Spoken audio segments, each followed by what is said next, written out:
இயேசு மரித்து உயிரோடு எழும்பினார். இன்னைக்கு நம்ம மத்தியில வந்திருக்கிறார். உங்க குடும்பத்துடைய பிரச்சனைகள் என்னனால இருக்கலாம். அவர் வந்து சொல்றாரு, என்ன நம்பி பாருங்க, உங்க பாவத்தை நான் பாவ மன்னிப்பு உண்டாகும். உங்க வீட்டுல நீங்க அவரை நம்பும் பொழுது உங்களுக்கு ஒரு நிச்சயம் சொல்ல முடியும். இன்றைக்கு நான் மரித்தாலும் நான் மோட்சத்துக்கு போவேன் உங்களால சொல்ல முடியும்.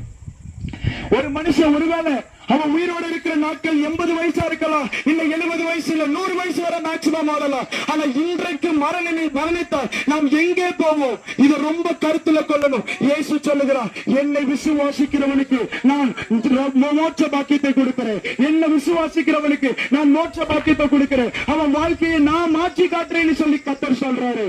அவரை ஒன்னே இப்ப என்னங்க கடவுள் நம்மகிட்ட கேட்கிறாரு, என் பாவத்தை மன்னிங்க, என் குடும்பத்துக்குள்ள நீங்க வாங்க, இயேசுவுக்கு வழி விடுங்க, உங்க குடும்பத்துல இயேசுவுக்கு வழி விடுங்க, உங்க இருதயத்துல இயேசுவுக்கு வழி விடுங்க. இயேசுவே, என் குடும்ப சூழ்நிலையை பாரு, என்ன உங்களுக்கு தருகிறேன், நான் உங்களை நம்புறேன், என் பாவத்துக்காக நீ சிலுவையில் அடிக்கப்பட்டீரு, நான் உங்களை நம்புறேன்னு சொன்ன மாத்திரத்துல உங்க குடும்பத்துக்குள்ள இயேசு வருவார்.